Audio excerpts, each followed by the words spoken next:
Hello, everybody. Welcome to another edition of the MakeCode Arcade Advanced stream. I am Richard at Richard on the MakeCode forum, and I'm alone today on a Friday, no less.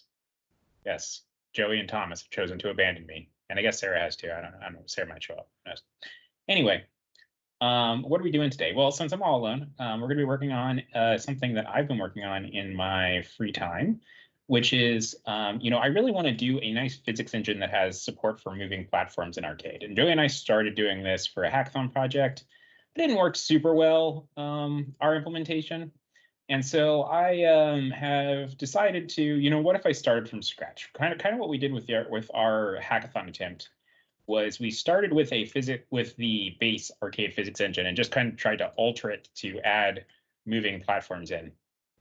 And I decided for this one, I'm going to go and base it off of something that I know has a very good physics engine, and just kind of go from there and just kind of tear out everything that the existing physics engine has. I'm not even using the sprite class right now. So what do I mean by that exactly? Well, there was a blog post that I read a long time ago that I remembered, which was, let's see.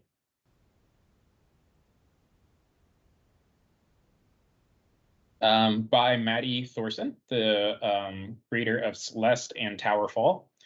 They wrote a very nice blog post about how they do physics in all of their games. And this is a very simple, very specific physics engine. It runs for, basically, there's two types of entities in it. There are actors, which are kind of like your player characters. And then there are solids. So solids cannot interact with other solids, but solids push actors around. And also actors can be carried by solids. So what you think of this as is like a platform, that would be a solid. A player, that would be an actor. A coin in the game, probably an actor. The basic idea is just that you want to make sure that everything kind of separated into these two categories.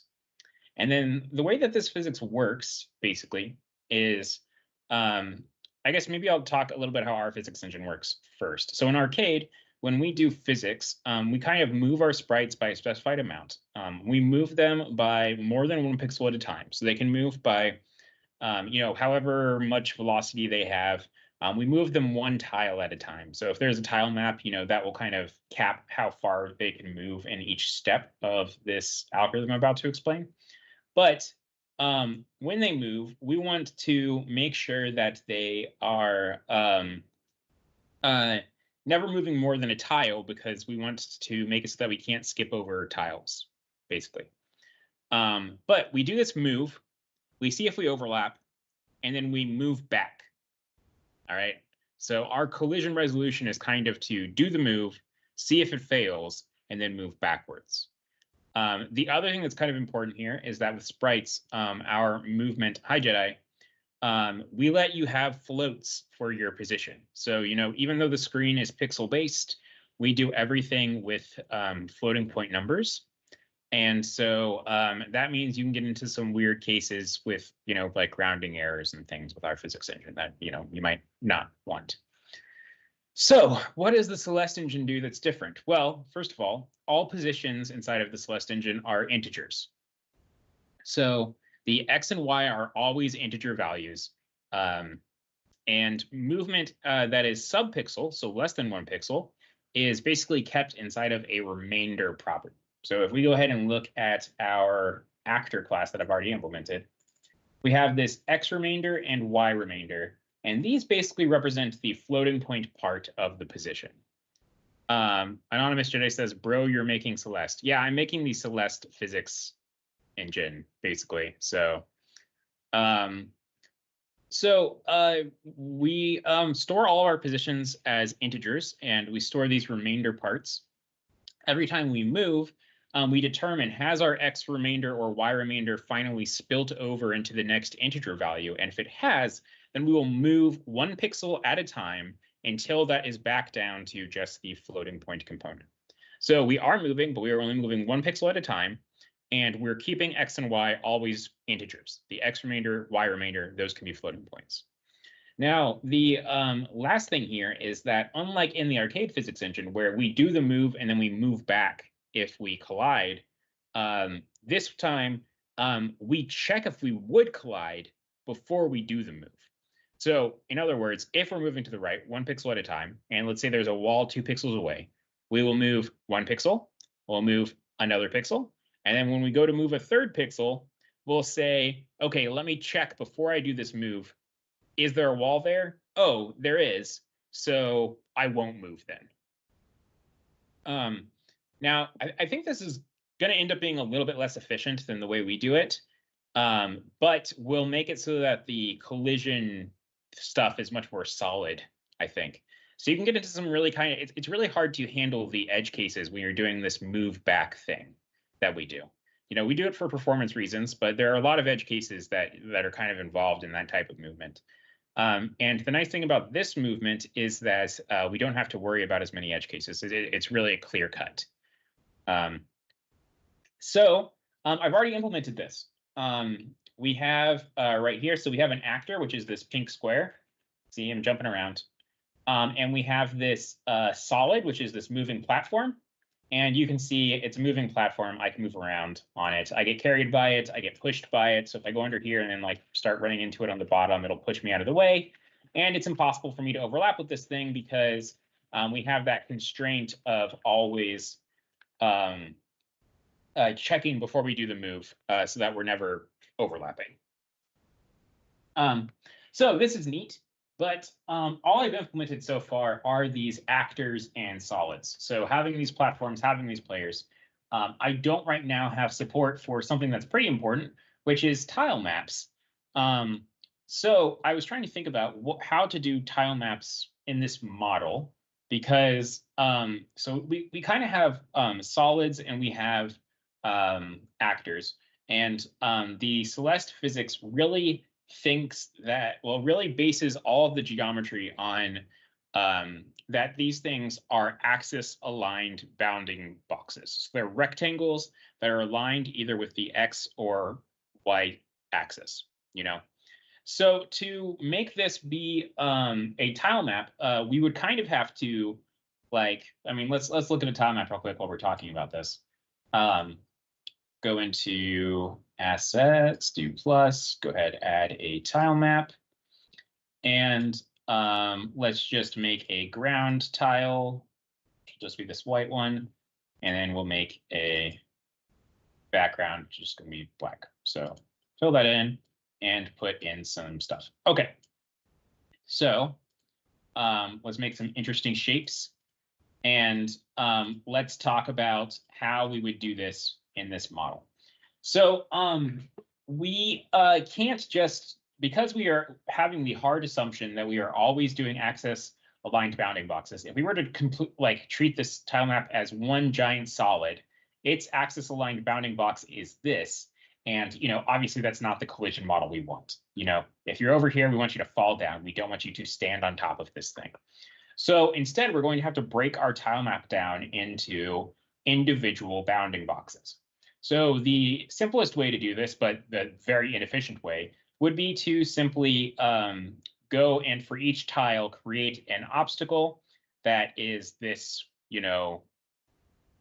does just one tile wide and one tile tall.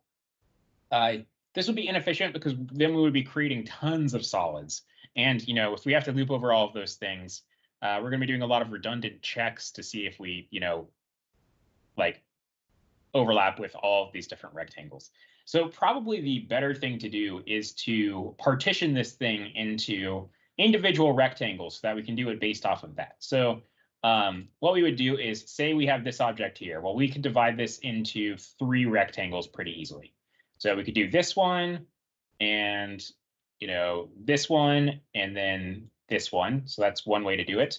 Or we could do this and this and this. There's a lot of different ways we could cut it up. And I think the most efficient way is going to be to try and make the biggest rectangles possible. Now, the question is, how efficient do we want to actually be with this? we could write a nice little algorithm that is going to go ahead and try and find whatever the ideal partitioning is, right? So if we talk about this one right here, this one can very easily be divided into 3 again. So we can do 1, 2, 3, right? But implementing that is going to be kind of annoying, like doing this algorithm to kind of partition it in these bigger chunks. So, my first thought with how to do a little partitioning algorithm is platformer levels are mostly horizontal. These type of features exist, but usually they're more like this, So what we could do is just go row by row and partition it that way. So we would just like start at an X, go to the right. Are we on a tile? Then create a rectangle until we're no longer on a tile. So that would work great for this one. That works great for this one because we're going to break it into 3, which is the ideal for this. And then this is really bad for this one because we would do 1 for this bottom part, but then each of these columns would be divided into 3. So we would get 1, 2, 3, 4, 5, 6, 7 for this, when the ideal is 3. So I think we're just going to do it this way for now. And if we want to do something more efficient, we can do that in the future. But I hope this makes sense. What we're going to be doing is we're going to be looping over our tile map and trying to create solids that represent all of the walls that are in our game. So I'm going to go ahead and I'll just use this as my test. It's got those weird shapes, which should be, good enough. And we're going to go ahead and mark walls so that we can try this out. So let's do that. And yeah, all right. So let's head on over to our main.ts, and we're going to go ahead and set our tile map. So we're going to do scene.set tile map level assets tile map, and then what is the name of this asset? Level. Oh, whoops, don't want to do that. Level.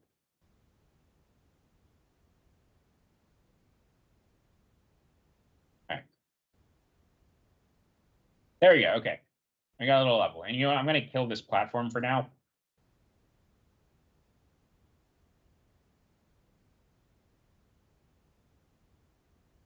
Here we go. We have a level. We just fall straight through it. And Anonymous Jedi says, make tile map images with tiled. Yeah, so tiled is a nice little open source tile map editor you can use. I'm not going to bother with that for this. First we're just going to use our existing tile map editor, and it should be pretty easy to make a tiled thing that translates those over to our tile maps. Okay, so we're going to make a function that is going to create the solids to represent the geometry of this tile map. So let's go into engine.ts, which is kind of the engine representation I have for this.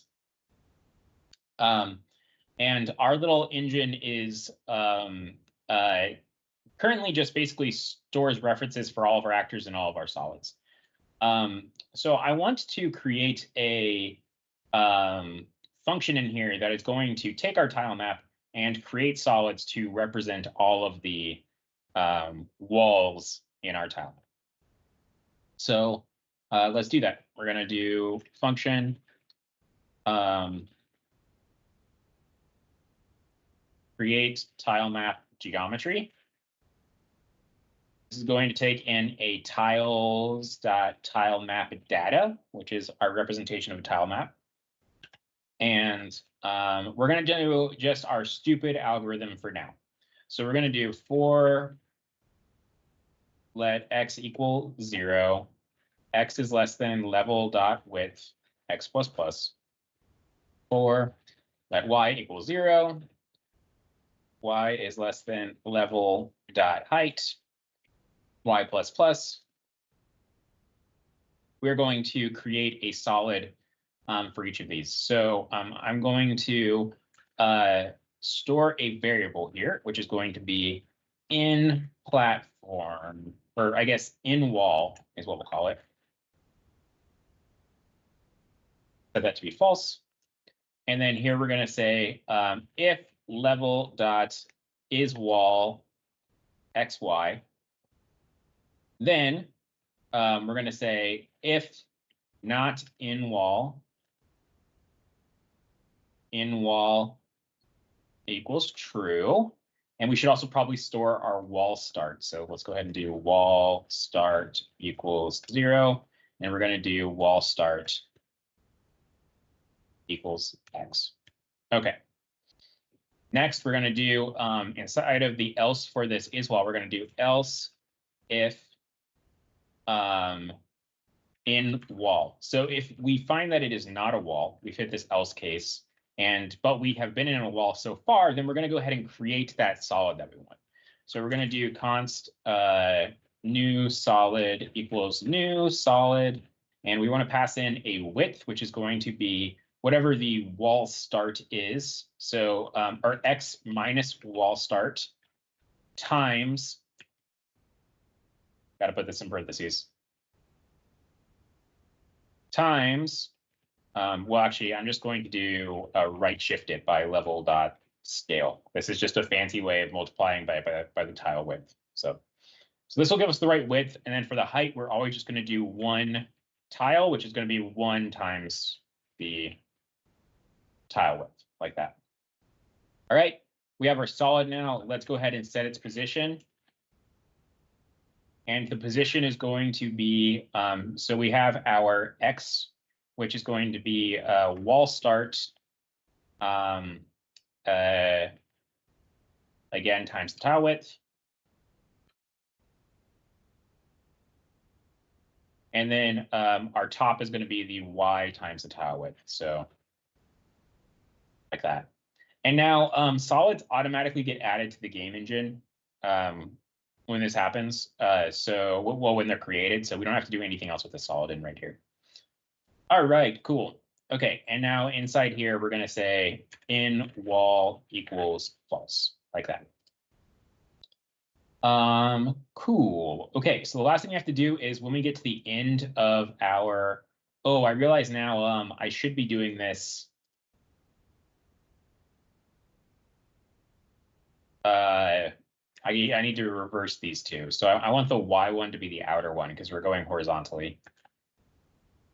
So we want to go row by row. All right, there you go. OK, so once we have finished going through this row, we're going to handle the end case, which is if we are in a wall, which means we got to the end of the row while we were still inside a wall, then we're going to go ahead and create a new solid to represent this. Hi, Sarah. Hello. Sorry I'm late. I took a little bit longer at lunch. No worries. All right. Okay, I think this should do it. All right, so what we're doing, Sarah, is we're working on a new physics engine, which is, have you ever played Celeste? No, but I know you mentioned it, and I looked it up, and it looks really pretty, and now I want to play it. Yeah, Celeste is great. So we're making a physics engine based off of Celeste's physics engine. That's pretty exciting. Yeah, and to make this happen, what we're doing is I've already implemented the basics of it. Anonymous Jedi says you can play it on the Pico 8 website. Yes, there is a Pico 8 version of Celeste you can play for free. There's also a paid version that you can get on basically any platform. All right. What's the best way to play it, though? Oh, the paid one. Yeah, you should buy it. Also, support indie game developers. All right, cool. So we've created solids to represent all of our floors and walls inside of our tile map. But we need to do one last thing, which is we have to mark the edges of our tile map. So our tile map, goes off the edge. And to do that, we're going to create 4 walls around the top, right, left, bottom. And this will just make it so that we can't, escape the bounds of our tile map. So to do that, we're just do it at the end here. We're going to do top solid equals new solid Okay, so the width of this is going to be the level dot width times the tile width, which is this right shifting thing I'm doing. And then the height is going to be one tile. So one level dot scale. And then we want to set the position of this guy to be, for the X, we want it to be 0. And for the Y, we want it to be -1 tile. So -1 shifted by level dot scale, like that. All right. I'm going to go ahead and copy and paste this to do the bottom. So the bottom solid is going to be the exact same size, but it's going to be on the bottom instead of the top. So here we leave the X like that, and then we want the top to be the level width times the tile width. So just all the way down to the bottom. But the top and bottom solids. Oh, never mind. They have to be a new thing, but then you just set the position. I was going to say, could they use the same thing since they're doing the same thing, solid object? But you have to. Yeah, no, we have to have 2 of them. If separate collisions. So, all right, now for our left and right, going to be very similar. So let's do left first. So left solid equals new solid. And then for the width, we want it to be 1 tile. So 1 level dot scale like that. And then for the height, we want it to be the entire height. So it's going to be level dot height shifted by level dot scale. There we go. So for the left, we want to do -1 tile X and leave the Y at 0. So set position, -1 shift level dot scale. And then the Y we just want to be 0. Cool. Copy and paste this for the right. So again, the right's going to be the exact same size as the left. It's just going to be on the other side of the map.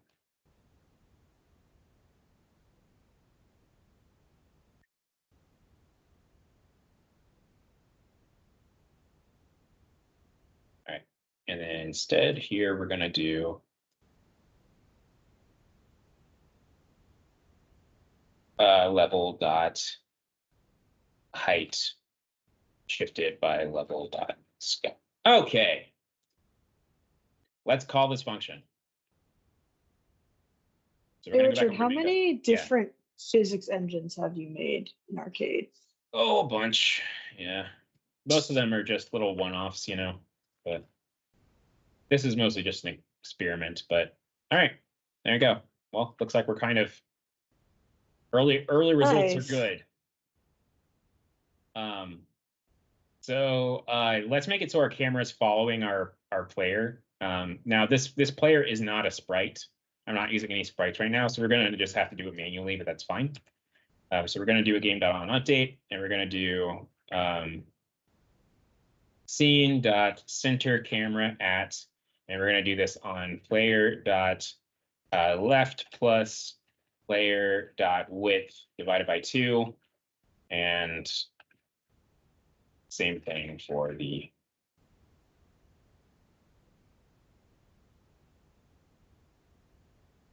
Y. There you go. Okay, so now we should have camera following us around, and yeah, looks like we were successful. Make sure there's no weird off by 1 errors. No, looks like we did it. Looks clean. Yeah. Cool. One thing is, I do think I have an off by 1 error right now in that you can never get within 1 pixel of a solid. You see? Yeah, it looks like it's just kind of hovering. Yeah, I'll fix that later. It's fine for now. That's an easy fix, but okay. Cool. All right. So now we got tile maps. That's nifty. Hi, Soren Lawrenson. Hi, Copy Sprite. Asking what we are doing. So if you've ever played Celeste, I'm implementing a little experimental physics engine that is based off of the Celeste physics engine. So the dev who made Celeste, Maddie Thorson, made a great blog post a while ago on how to do the physics, how they did the physics for Celeste and Towerfall, two great indie games. And so I was like, well, you know, I could do this pretty easily in arcade. It's really not that much code. So I went ahead and took this and put this inside of arcade. And yeah, you know, it's a nice little physics engine. Why do this? Because this one supports moving obstacles and stuff. So we're going to try this. I wanted to get it to work really well for platformers. And if it works well for platformers and it has good performance, I might look at making it into a more general purpose one that works for every type of game. And then if that's working well, then maybe eventually I could swap the actual physics engine with this. But, you know, that's for another time. All right, cool. So we've kind of recreated the arcade physics engine, though I will say with much less code. What do we want to do now? Well, I guess the next thing would be to actually create a little game with this and test some other stuff. So we have so I have moving platforms already implemented in this. Let's go ahead and add one of those to our game and just write some code to do it. So let's make an elevator. You know, kind of a classic scenario. So we're going to go ahead and head over to our tile map and edit this. So Lawrence says they have not played Celeste. You should play Celeste. It's great.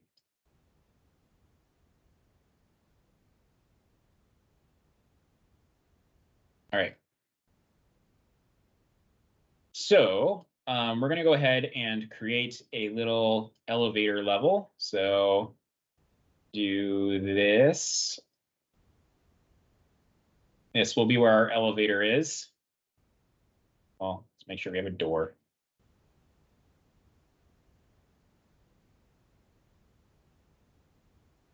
Even though it's not necessary, I like putting tiles on the edge. It looks weird when you just go to, you know, the base of our. Yeah. Okay. So we're going to go ahead and mark where our player should start. So I'm just going to make a little marker. I'm going to call this player spawn, like that. And we're going to spawn our player here. I'm also going to get rid of this down here. All right, let's mark our walls. And let's create our elevator spawn. So our elevator spawn is going to be an E.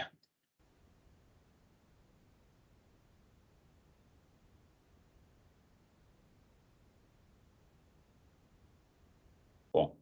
And we will stick our elevator right up here. So I'm going to mark the top left for where the elevator should be. Okay. So let's go back to our game. Oh, not blocks. Nope. We're in JavaScript. All right. So we need to see, I'm all messed up now because the player is getting spawned inside of the wall, which is really, this physics engine really assumes that never happens. So let's put ourselves on our tile. So we're doing this player.set position. I'm going to go ahead and get rid of that.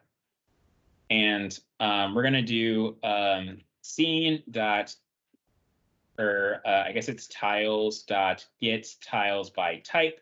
And then we pass it an image, which is going to be assets dot tile. And then I called this player spawn, hopefully with this casing. Oh yeah, and we didn't name the elevator tile. I don't know if that'll be a problem in the future. Oh yeah, let's do that. Okay. So I called this one player spawn, so we're going to go ahead and call this one elevator. Yeah, we don't usually name tiles when we're doing blocks, but in JavaScript, it's very helpful.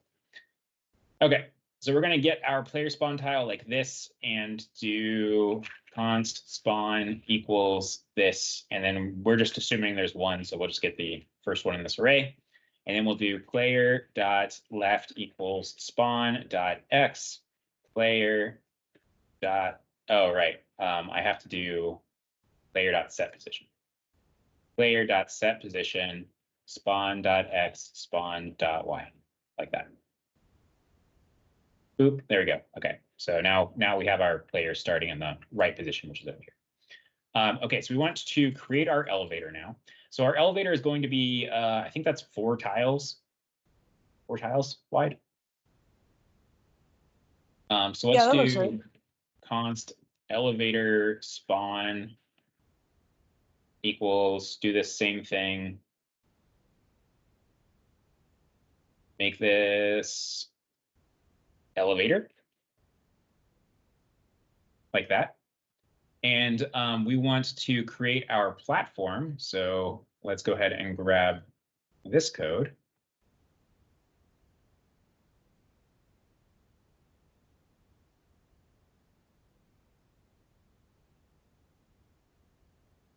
Put it right here. And we're going to do platform.setPosition to be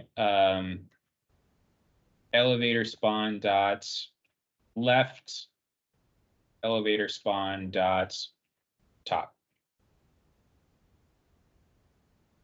There we go. Okay, there's our elevator. We should make the height of this and width of this correct. So let's see, 4 tiles wide is 4 times 16 is 64. And we want it to be 1 tile tall. Well, no, heck, why, we're not constrained by that. So let's just make it 4 tiles tall. There we go. That's our elevator. All right. So we want to make it so that when we're on top of this elevator, it moves down. And then I guess the behavior we want is like when we walk over on top of our elevator, we want it to move down and stay there until we get off. And when we get back on, we want it to go up. And that's how that's going to work. Yeah. So it doesn't start moving until we have gone off it and then get back on. So that's pretty easy for us to do. We're going to go ahead and have a variable which is going to represent our elevator state. So we're going to do let elevator state equal, and we're going to say ready down. So ready to move down. Inside of a game.onUpdate, we're going to detect when we are ready to move. So we're going to say, I keep doing it. All right. If elevator state equals ready down, then we're going to say. You said it to, yeah, elevator spawn instead of state. Oh, whoops. Autocomplete gave you spawn instead of state. Yeah, autocomplete. Okay, so inside of our actor, we have an isWriting function. So we're going to do if player.isWriting and then pass in our elevator. Helps if you put these things in parentheses. Then we're going to say elevator state equals move down. We did it again.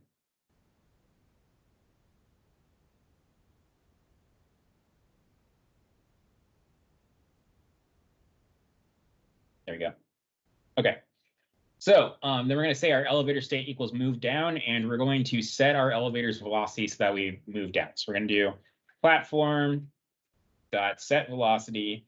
I'm going to go ahead and set our Vx to be 0 and our Vy to be, I don't know, 50. All right, so we should be able to test this real quick. Head on over here and woo, there we go. Elevator starts moving down. Great. Now our elevator does not stop when we hit the bottom. To make that happen, I guess what we should do is, well, there's like 2 ways we could do this. We could just detect when we're about to hit a tile that is a wall, or yeah, I guess that's fine. What if we, I don't know, maybe this is similar to the other platformer elevator stuff that you were working on a while ago. But like, if you want your elevator to stop before hitting, I guess it could just be a regular tile though, and you can just have it not show up. But like if you're trying to say like, don't go all the way to the bottom, like land here instead. Yeah. So that's not a bad idea. So I think what you're saying is we should make a move to function, which should take in our platform and take in a y. And we'll just make it, move to the correct thing in here. So yeah, like, because I don't know if we want this to go all the way down because we don't really want it to hit the bottom. We don't want it to hit the bottom. Stop. Right. Yeah. Okay. So we're gonna go ahead and do this. So to make this happen, we're gonna go ahead and do let's pass in a speed here also. All right, so our distance is going to be our platform.y minus y, right? So this is going to be how far we are traveling. Okay, this needs to be top. There we go. And we can go ahead and take the absolute of this. And the amount of time this travel is going to take is going to be our, let's see, distance divided by speed.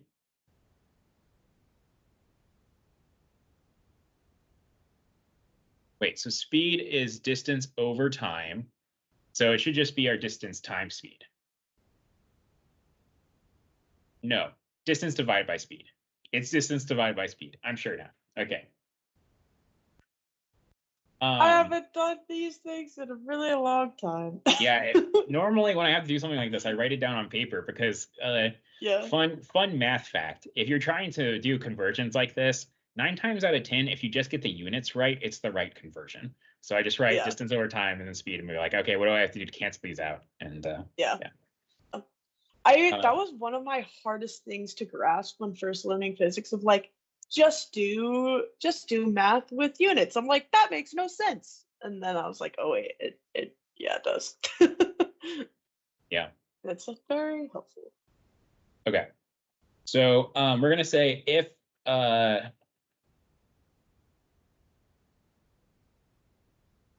platform.y is less than y, we're going to go ahead and, okay, it needs to be top. If platform.top is less than y, then we want to give a negative.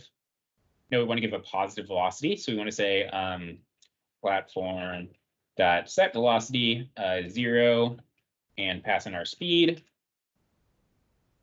Else platform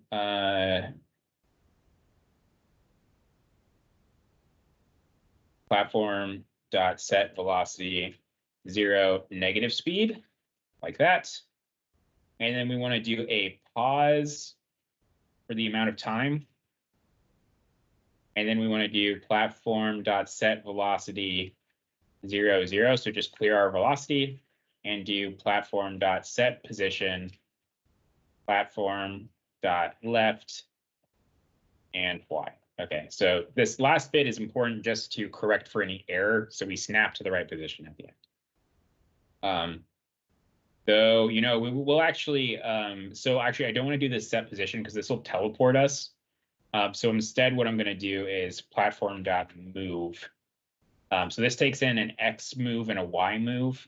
So for the X move, we're going to take in 0. And for the Y move, we're going to do platform.left. I'm sorry, platform.top minus Y. Wait a second. Okay, so if Y is one more, no, we want to do Y minus platform.top.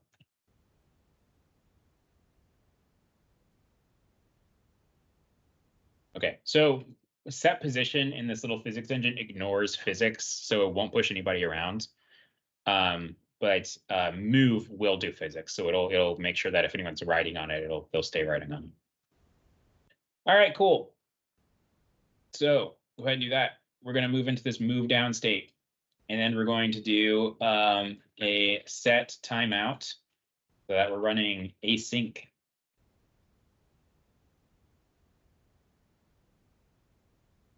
Just passing 0 for the time. And we're going to do move to platform, move to the Y, which we don't know yet, 100. And then move at speed 50. And then when this is done, we're going to go ahead and say elevator state equals ready up. All right, let's go ahead and mark where we want this elevator to go to. So I'm going to just use another tile for this. So I'm going to duplicate this tile, and this is going to be the like landing point. So I'm just going to mark it with green like that. And we're going to mark this as elevator end like that. And we'll go ahead and put this right here. All right, so let's rename this to elevator start. And copy paste, elevator end. Cool. Okay. So we want to move to the. Did we change the other one? No, we didn't. Sorry. I was thinking that we will also need to change the name of the tile map asset for elevator. Yeah. Does sound like something I would do, but nope, didn't this time. So we're going to do elevator end dot top like that. Then we're going to move to this. And now we can go ahead and do the else here, which is going to be else if elevator state equals ready up. Then we're going to say elevator state equals move up right here.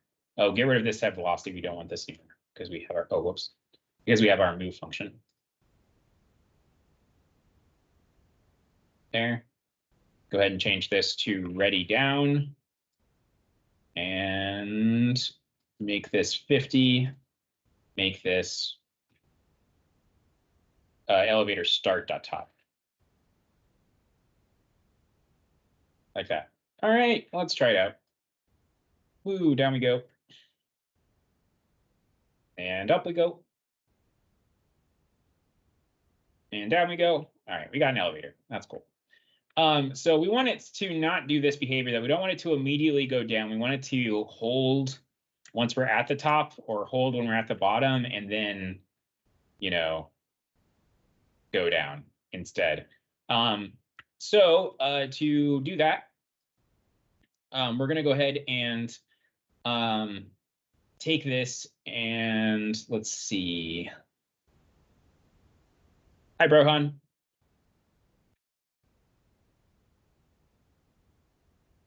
Ooh, also let's do a squish right now. I think this should work fine. Yeah, there we go. I got squished. So if you get squished, it just destroys the sprite right now. I did handle that. So yeah, so like if I'm overhanging here, I get squished and our player dies an unfortunate death. All right. Oh. All right, cool. So let's do that last little bit. So instead of doing this ready up, we're going to change this to waiting up. And we're going to change this to waiting down. And then we're going to do right here, we're going to say else if elevator state equals waiting down. And then we're going to say you need to change it's I switched it to something that wouldn't cause autocorrect problems, and then I switched it back to something that will. Classic. Yeah. So if we are not writing on this platform, then we're going to change our elevator state to be ready down. And I did it again. There we go.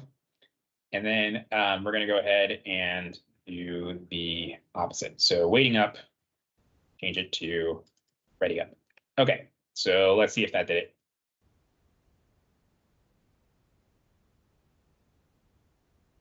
Cool. And if I jump, there we go. Now we go up. All right, cool. All right, nice. Our little elevator is working nicely.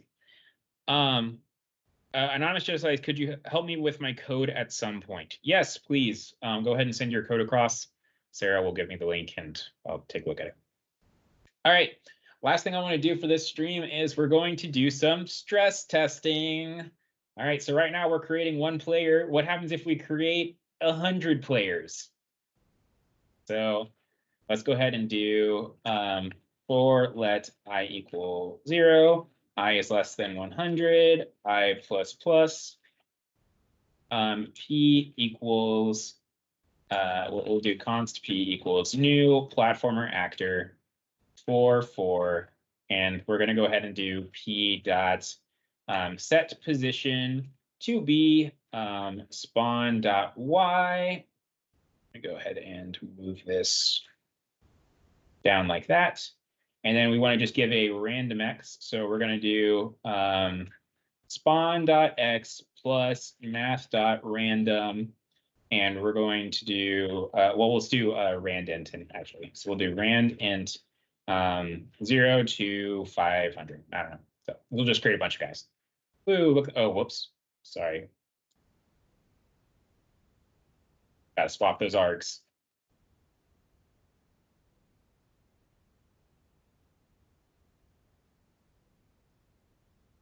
There you go. Look at all our guys.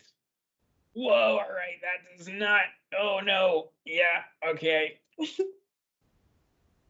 It's a centipede with Go gaps in 20. its body. All right. Now with 20, we have a more reasonable frame rate, but it's still not good. All right, now we're real bad. Okay, we just dropped down to 2 frames per second. Okay. Do they all just end up getting stacked on top of each other? Is that what happens? Yeah, that's what's happening. Okay. Yeah. Like the longer this goes, the more the worse the FPS is. Is the FPS just going down over time? Okay, I must have a memory leak or something. Oh yeah. They can't see it, but yeah, the frames are going down as time goes on. Yeah, my frame rate's just shooting down every frame. So, all right, that's on to debug later. But overall, as I expected, looks like the perf for this is way worse than our physics engine. So I might have to do some heavy optimizing here. But this is Do you know what the culprit is? No, I have no clue. Do you have an idea? Okay. I mean, I must be allocating something somewhere that I shouldn't be in. I don't know what it is. Like, yeah, I have no idea why it would be going down. Well, now it's not going down anymore. Weird. Oh, I know what the issue was. Okay, the issue was I was spawning some outside of the tile map, which meant they were accelerating infinitely. And one of the things in this physics engine is the faster your sprite moves, the slower the frame rate's going to be because it's just gonna be slow. Just trust me. All right, so yeah, okay, perf is not great. Let's go ahead and do the 100 test now that we have that figured out though. FPS. Okay, no, actually that's good. Yeah, we have. One got stuck in the wall. Yeah, I saw the guy stuck in a wall. I think that's just my bad again. Let me spawn them in a range that they shouldn't, get stuck in the wall. So there you go. Okay, yeah, 200 FPS. That's not the worst thing in the world. But then again, we're not even doing sprite overlaps yet, so also not great. But yep. All right. Well, anyway, it's a good start. We'll figure this out. How many games have more than 100 sprites spawned at once? I don't know. I mean, I guess the real question is, does it work in arcade right now? And if it works in the arcade right now, and I can't check it out, it's going to make everything worse, Yeah, that makes sense. But it will be interesting. So another thing that is being done here is our little tile geometry algorithm is super stupid. So if we look at our tile map here, we are creating a ton of walls. We're going row by row, right? So we're doing this and this and this And oh, you know what? No, actually, it actually works perfectly fine for this tile map. Never mind. I was thinking this would be causing issues because we have all these internal tiles, but all these internal tiles are actually corresponding to one side tile, which is bad. But it does work pretty badly in that we're going to be creating solids for each of these, vertical chunks. So it's possible that the perf would improve quite a bit if I just made a better tile map geometry chunking algorithm. But we need to have it run quickly, so it's kind of like a give and take. All right, anyway, let's look at Jedi's code. So what is the issue that you're having? Can you read that out to me, Sarah? Yeah, it says whenever I try to run the code for index from 0 to length of array, starry set value to starry get value at index -1. It always freezes. It's probably something that is really obvious, and I'm just stupid. But You're not stupid. Yeah. Coding is honestly, most of my problems in college was me like misnaming something, like mistyping something, and just like banging my head, being like, "Why is this wrong?" And then it's just like, or yeah, indexing sometimes. Yeah. All right. So first off, let's clear a bit of this off the workspace. But I noticed you have this draw circle and circle fill thing that you've made.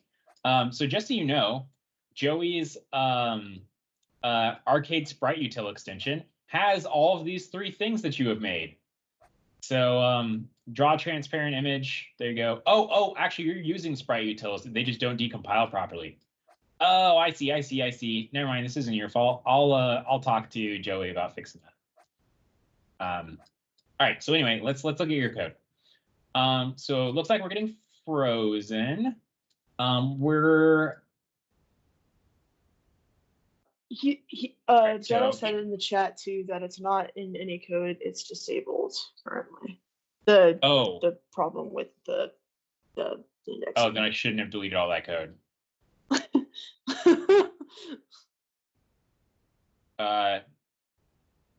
Okay, could you give me the code? Because can you give me the code with the bug, Jedi? Because I don't know if I'm going to be able to sort through all of this disabled stuff and figure out what you're talking about. So could you recreate the bug and share the link again?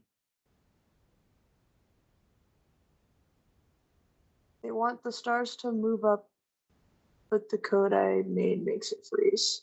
So the stars should be moving? Yeah. Okay, so they're going to go ahead and make that change for us. So let's look at what we're doing right now, though, so we understand this code.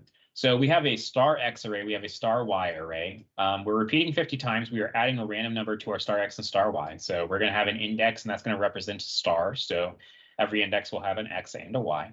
And in order to make these move up and down, we're going to be wanting to change the star Y for all of our sprites. So in here, we're actually drawing them. So we have a for index from length 0 to length of the array star X, and then we're doing this set screen color add to the star X get index, star Y get index to white. So this is drawing each of our stars. And inside of here in the on-game update, we have a if button press for changing our players X and Y. So you can see my player X and Y moving around like that. So I'm guessing that the code for moving the stars was this bit right here. Let's go ahead and put that in right here. Okay, so for index from 0 to the length of the array star Y, we're doing star Y set value at index to star Y get value at index -1. Yes, this is not going to work. So you have this -1 right here. So I think this is probably you trying to handle the error where our for loops have an upper bound.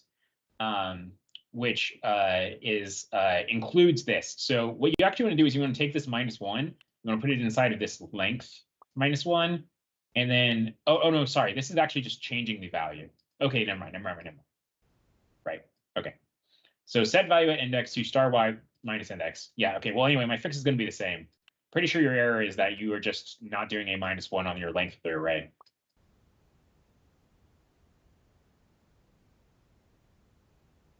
Nope. Okay. So for index from 0 to length of the way star y set value at index to star while get value at index -1. All right. Oh, but you could just what's star y is just the y location Yeah. of the stars. Mm-hmm.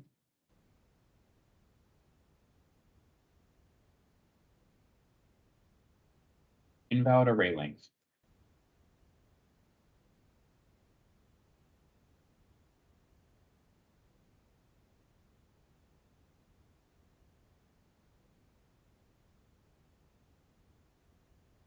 Interesting. All right, let's debug this code. I'm going to go ahead and set a breakpoint right here. And there we go. So here's our star y and star x. Let's change this code so that we have a little bit more of a manageable number. So we're going to repeat 3 times. This will probably still have the bug. So yep, you can see we still have the bug. So we're going to go ahead and hit our breakpoint right here. Go ahead and hit continue until we hit that breakpoint again. All right, so our star y is 60, 63, 67. So we're going to do star y set value at index, which is currently 0, to be star y get value at index, which should be 60, minus -1. Okay, wait. So change this to, oh, okay, right. I see. This -1 is what's messing us up. I thought this was just 1. Change that to 1. Change that to 1. Oh no, still not working. Cool. Okay. Oh wait, no, it started working. Yeah, there we go. Yeah, that's what it was. Okay.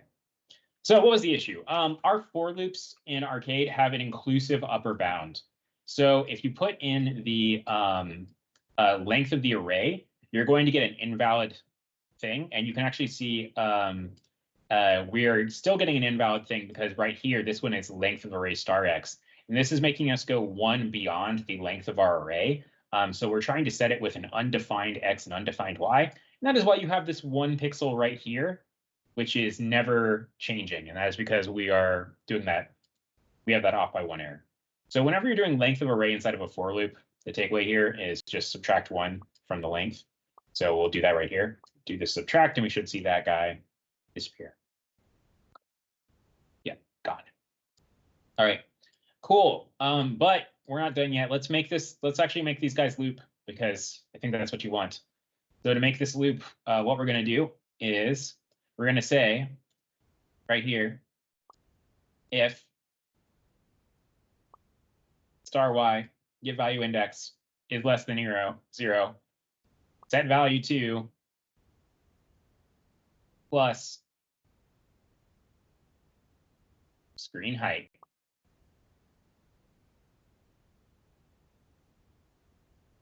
Oh, didn't like that. Oh no. Okay, that was just my computer being weird for a sec.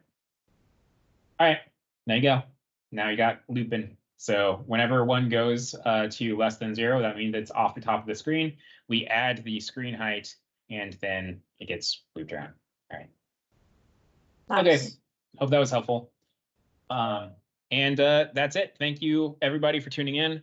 I am Richard at Richard on the MakeCode forum. And I'm Sarah at Esric on the MakeCode forum. And Joey and Thomas aren't here because they abandoned me. All right. See you later. Bye. Bye.